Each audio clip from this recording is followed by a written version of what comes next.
morning! It's Saturday at ang ibig sabihin, maaasikaso ko na naman ang aking mga plans. Ngayon, ipapakita ko sa inyo yung laging napapansin na halaman dito sa amin. Nung una, hindi ko alam kung ano to. Hanging vine siya eh. Nag-post ako dun sa mga gardening group at nakakuha naman ako ng sagot at syempre kay Google. Ang pangalan daw nito, ang ID nito ay Princess Vines, pero actually marami siyang pangalan. According to Google, itong mga vines na to, ang tawag sa kanila ay Cissus verticillata and also known as possum grape. Yan. Tinatawag din siyang millionaire vine, siguro dahil sa dami nilang napakadami niyang magkaroon, marami yung mga vines niya. Mas madali siyang tandaan pagka Princess Vines. Kaya simula ngayon ang tawag ko sa kanya ay Princess Vines. At bakit Princess Vines? Siguro siya yung prinsesa ng mga vines. Kasi kung mapapansin ninyo, yung mga vines niya parang ano siya, hard, woody yung kanyang vines, napakatibay. Kaya hindi mo siya pwedeng putulin lang kasi matigas yung mga vines niya. Tsaka marami siyang flowers. Mamaya aakyat tayo dun sa rooftop.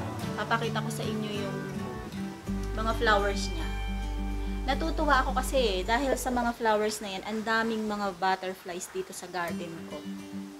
Lalong dumami yung mga flowers kasi alam naman natin na yung mga butterflies na yan, big help siya sa pollination para magkaroon ng seeds saka flowers yung halaman. So itong Princess Vines ko na to, 2 weeks ago, kinat ko na siya. So ang parang defense mechanism niya, pag kinat siya, eh yung lalong kumakapal yung stem. Tignan nyo to. Para siyang, ayan. Para siyang tassel, oh. So dito ko siya kinat 2 weeks ago. Then after 2 weeks, eto na siya. Ayan. Lalo siyang nagalit sa akin. Nagalit o natuwa? Dahil kinat ko siya. Ayan. So ang ganda, no? Napakalaking tulong nito dun sa nanay at tatay namin kasi ang lamig dito sa harapan nila. Hindi na sila maiinitan. So, tignan natin. Ito yung kanyang puno, oh. Nakapasulang yan. Sa pasulang ko itinanim, then kumalat yung kanyang mga vines. Hindi siya maselan actually. Sabi dun sa comment dun sa group, gardening group namin, mahirap daw siyang puksain, mahirap siyang patayin kapag kumalat na. Kapag ibinalag mo at maganda yung pagkakabalag at masinop, napakaganda niyang shade. Para kang may kurtina sa labas. Papakita ko naman sa inyo kung paano ko nami-maintain na maayos yung balag. Actually, napakadali niya talagang dali-dali niyang tumubo, ang dali niyang kumalat. Kaya lang ang sikreto doon ito. Sungkit. Ayan. So, ito ginagamit ko to para i-train yung mga vines. Katulad nito, tignan nito.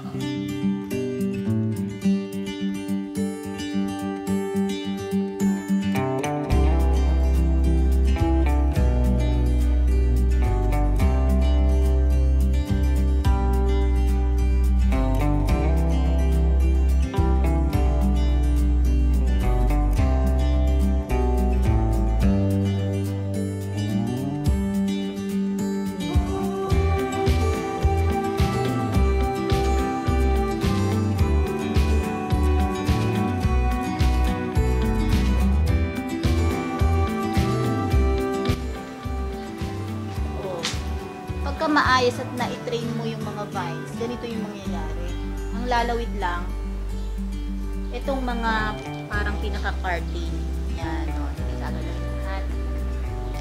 Oops! Ang ganda. See? Matibay siya kahit ganyan-ganyanin mo. Matibay yun.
tayo ngayon sa rooftop para ipakita ko sa inyo ang top view ng aking Princess Vines.